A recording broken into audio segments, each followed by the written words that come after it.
Hey YouTube, it's Sean. Yeah, I was over at the wrecking yard the other day and found a couple of these little Cox engines, and they're pretty vintage. They're older because they don't have the tank on the back. However, just put this over here. I took this one apart, completely apart, and cleaned everything. So now it's time to reassemble. Don't know if you're interested, but I thought I'd do it. Alright, here's the block, or the casting, or the little. So, the first thing I want to do is get a little oil here. I'm just using a little bit of mineral oil. Just lightweight stuff. Lube up the cylinder. I cleaned this all real good. Lube up the cylinder here. And I get our piston, and there we go. Alright, well, first thing I want to do is take our piston and put it on our, I don't know if you're seeing that, but just put it on the little connecting rod peg. Okay, that's it. Alright, yep, and there's our cylinder. I want to make sure that there's plenty of oil in there so don't score anything when you're shoving it back together. Alright, used to play with these when I was a kid a lot.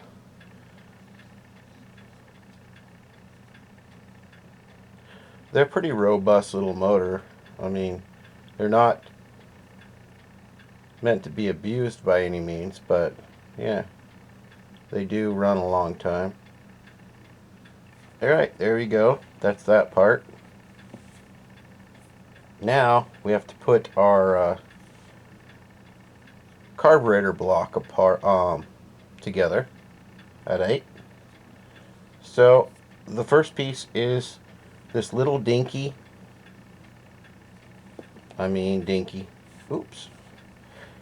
Little dinky brass plate. And it is dinky.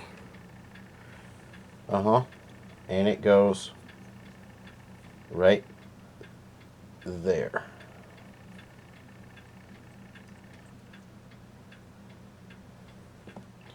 Then you have this little ring. Looks like a keeper for a piston. For a pin and a piston. That goes in there. Just like that. Alright. Goes in there just like that. Alright. Then you have a spring. Just a little spring. One end is tapered and one end isn't. And you put that on there.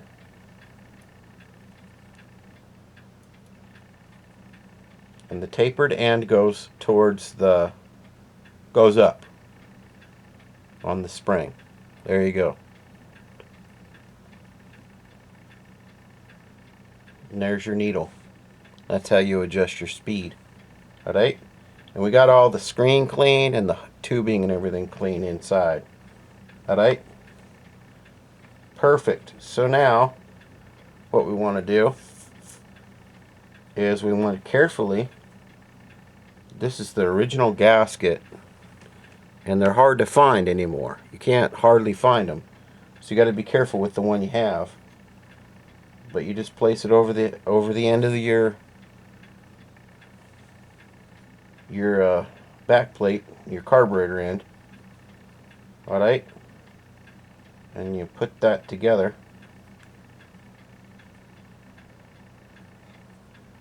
And then you take your screws. You got 4 screws. These little screws. And there's 4 of them.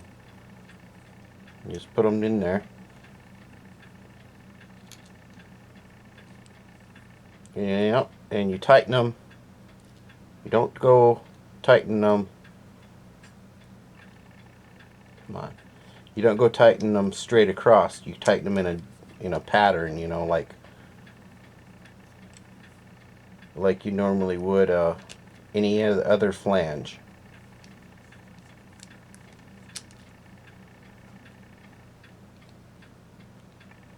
Getting them started is the tricky part because it's a little tiny motor. But once you get them going, it's fine. They don't have to be epic, wrench down tight. That's why I'm using this little glasses screwdriver, precision one.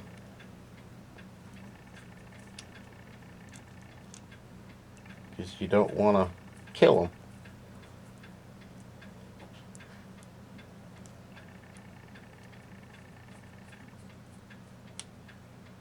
I figure on a future video we'll try to get this thing started.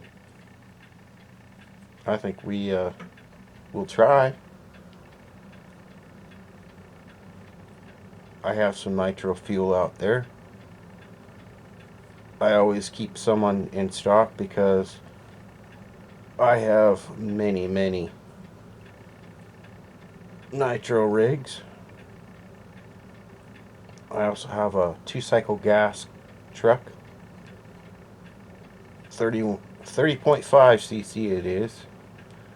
Alright, there we go. Alright. So, that looks really good. Not bad. Alright, so the next step is to install our prop.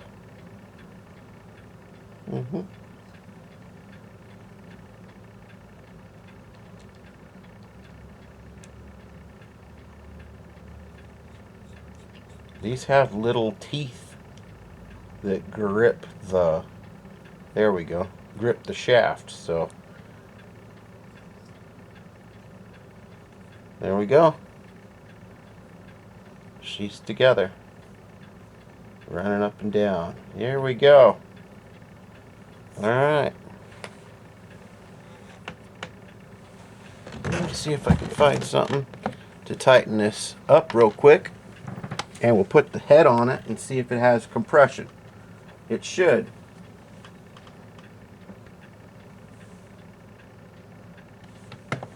Sorry guys, my big fat head's in the way. Alright. Just enough. There we go.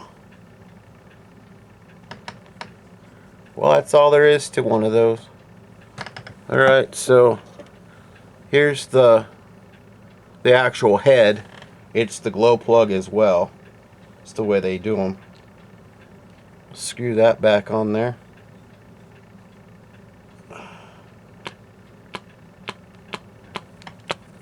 You hear it? It has compression, guys. Little fart might run. All we had to do is clean it up, put it back together. Alright. So here in a little bit, I don't have the wrench for this. There is a proper wrench to tighten these up. Yeah. I had one when I was a kid. I don't have one no more. Doesn't have to be very tight, but there it is.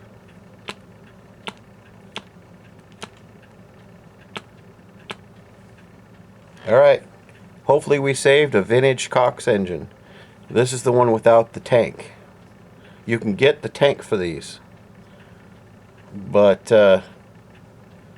I think you can, but they're spendy. These on eBay run $17 to $20 used, and I have to do what I did: take them apart, clean them up.